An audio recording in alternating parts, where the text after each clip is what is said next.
या बाकीचा बोलत का जेवण नाही आणि जलोग म्याच्या जोरव्या जलोग म्याच्या जोरव्या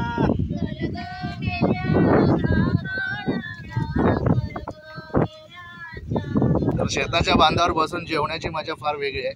दादा सुद्धा जेवायला बसले आणि शेताच्या बांधावर बसून जेवायला आणि इथल्या वातावरणाशी जुळायला खूप मस्त वाटतो। नमस्कार मित्रांनो, मी नितेश साखळे तुमचा आजच्या विशेष आणि एका अनोख्या ब्लॉगमध्ये मनापासून स्वागत करतोय। तर आता कोकणामध्ये जोरदार पावसाला सुरुवात झालेली आहे आणि त्याचबरोबर शेतीच्या कामांची सुद्धा जोरदार तयारी चालू आहे, सुरुवात झालेली आहे शेतीच्या कामांची। आता आपण उभे आहोत तामाणी मजगाव या शेतीमध्ये, ह्या गावातल्या शेतीमध्ये। तर आता इथे सुवर्ण बियाणा पेरला होता आणि त्याची 4 सूत्रीमध्ये एका लाईनमध्ये ही लावणी होते आणि आपण पाहतोय या भात शेतीला, विशेषतः कोकणामध्ये रायगड रत्नागिरी जिल्ह्यामध्ये विशेषतः भात शेतीला प्रथम प्राधान्य। आपला कृषीप्रधान देश आहे आणि आपण पाहतोय या शेतीची कामे जोरदार सुरू झालेली आहेत। त्याचबरोबर डोंगर भागामध्ये जी शेती केली जाते, वरी, ज्वारी, नाचणी अशा प्रकारची शेती ही डोंगर भागामध्ये उतारामध्ये केली जाते, त्यांना जास्त पाण्याची गरज नसते। आणि आता आपण पाहतोय शेतामध्ये पाणी सुद्धा दिसतोय। इथे आपल्याला शेतीची चांगल्या प्रकारे कामे होताना पाहायला मिळतात। तर शेतामध्ये पेरणी केल्यानंतर जे आवण उगवलेलं आहे ते आपल्याला पाहायला मिळते, त्याला आपण दाढ बोलतो आणि दाढ खणताना आपल्याला इथे या महिला पाहायला मिळत आहेत। दाढ कशी खणली जाते ते बघा, 2 हातांनी ही दाढ हा आवण काढला जातो आणि त्याची मूठ बांधली जाते, ती आता आपल्याला दाखवतील।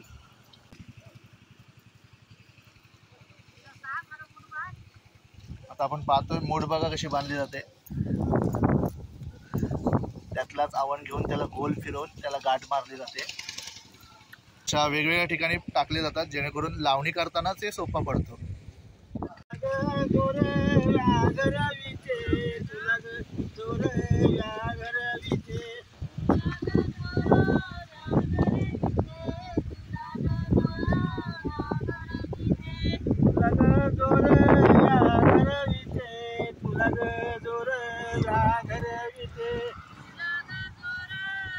बाकीचा बोलत का जेवण नाही आणि जलोग म्याच्या जोरव्या जलोग म्याच्या जोरव्या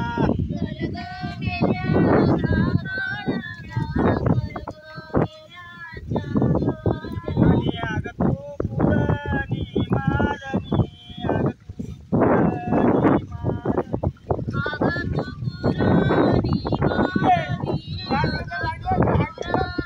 पण करतो।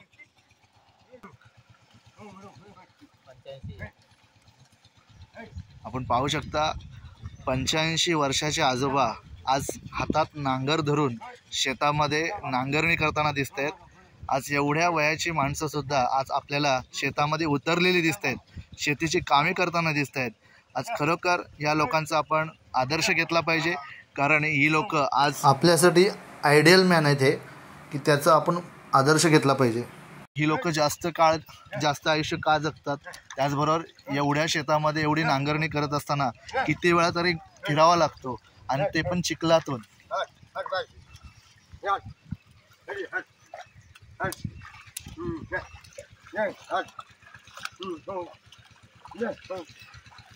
गावाचं नाव पाहू शकता, तामाणे गाव आहे। मसळ्या पावराच्या पुढे हा गाव आहे। त्याच बाजूला लावणी एका बाजूला चालू आहे, शेताची लावणी। आणि शेतीची कामे करत असताना या शेतावरचा आनंद, त्याचबरोबर शेतीच्या कामामध्ये आपण कसे मग्न होतो हे आपल्याला इथे पाहायला मिळतोय।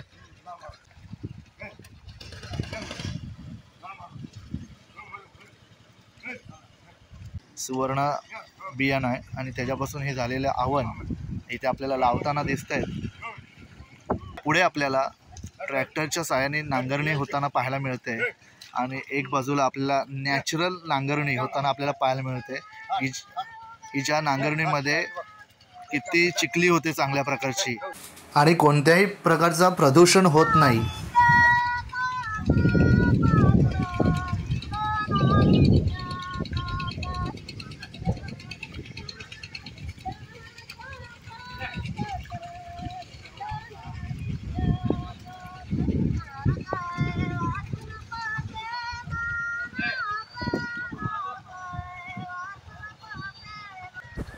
बघता बघता भाईने सुद्धा नांगर हातात घेतला आणि नांगरणीचा आनंद लुटला. बाबा वय किती आहे तुमचा? 85 ना. कधीपासून शेती करताय? शेती आता बाकी 15-20 वर्ष झाली. हो काय? तब्येत अजून तुमची एकदम मजबूत आहे. आता शेती झाली आता 20 वर्ष झाली. हे आपण मुंबई सोडल्यापासून. मुंबईवरून इकडे आलात तुम्ही? मुंबईत असता आता पोरजन नाही सांगितले. हो काय, म्हणून शेती करता. अरे वा, चांगलं आहे. मुंबईला बसून तब्येत बिघडते ना. शेतीच्या कामात असताना आपल्या पूर्ण बॉडी आपली ऍक्टिव्ह राहते.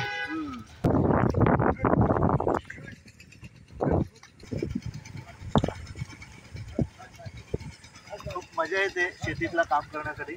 चांगले कपडे असताना देखील विचार न करता शेतीतली कामे पाहून रस्त्यावर आम्ही पाहिलं आणि शेतीमध्ये उतरलो. कारण ही शेतीतली मजा आहे ना, ही पुन्हा पुन्हा मिळत नाही. ही वर्षातून एकदा असते. त्यामुळे शेतीतला जो आनंद आहे भात लावणीचा, हा आनंद सर्वांनाच मिळत नाही. 90% लोकांनी शेती सोडली आता आणि काही ठिकाणीच ही शेती पाहायला मिळते. आम्ही चिखलातली माणसं. नक्की शेतीतली कामं करायला आवडतो.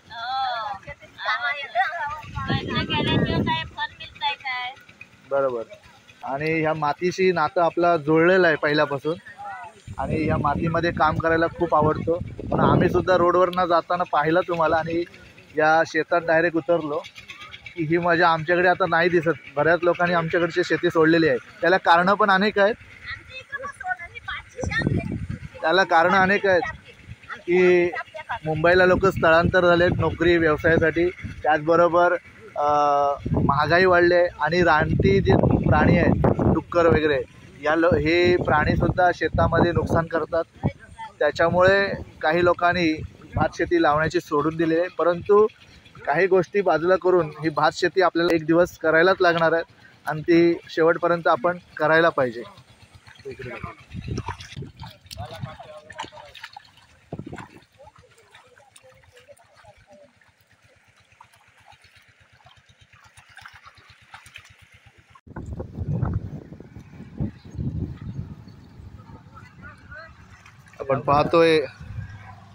आपण पाहतोय एका लाईनीमध्ये एका रेषेमध्ये ही लावणी करताना पाहायला मिळत आहेत.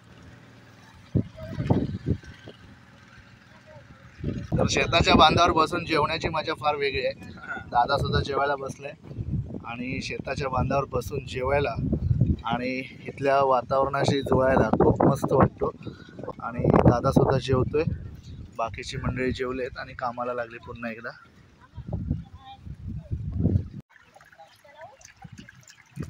बैल आणायचं खाली. पाहू शकता पाण्याचा वापर किती होतोय बघा. खूप छान प्रकारे शेतीमधल्या पाण्यापासून जेवणाची भांडी धुवून पण इथे होत आहेत. तर एका शेतातून दुसऱ्या शेतात पाणी कसा पाठवला जातो बघा. तर या शेतात जास्त पाणी असेल तर ज्या शेतात आता लावणी चालू आहे तिथे आत्ता पाण्याची गरज आहे. कारण ती माती पूर्ण नरम झाली पाहिजे, चिखली झाली पाहिजे. त्यासाठी इथून हा बांध थोडासा फोडण्यात आलेला आहे. आणि पाहू शकता एका लाईनमध्ये लावणी केली जाते. सुवर्ण बियाणा होता आणि त्याच्यापासून झालेला तयार हा अवन. तर आजचा व्हिडिओ आवडला असेल तर नक्कीच ह्या व्हिडिओला लाईक करा, व्हिडिओ शेअर करा आणि चॅनलवर नवीन असाल तर चॅनलला सबस्क्राईब करायला विसरू नका. तोपर्यंत धन्यवाद.